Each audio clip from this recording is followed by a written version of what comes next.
بسم اللہ الرحمن الرحیم۔ ظالم کے ظلم سے حفاظت کا نبوی نسخہ۔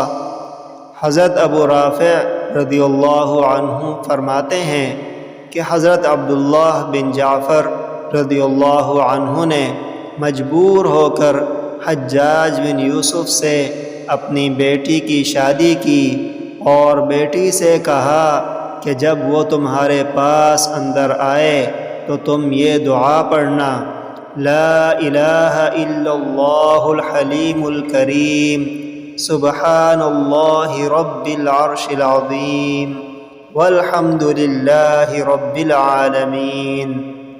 حضرت عبداللہ بن جعفر رضی اللہ عنہ نے کہا، جب حضور صلی اللہ علیہ وسلم کو کوئی سخت امر پیش آتا تو یہ دعا پڑھتے۔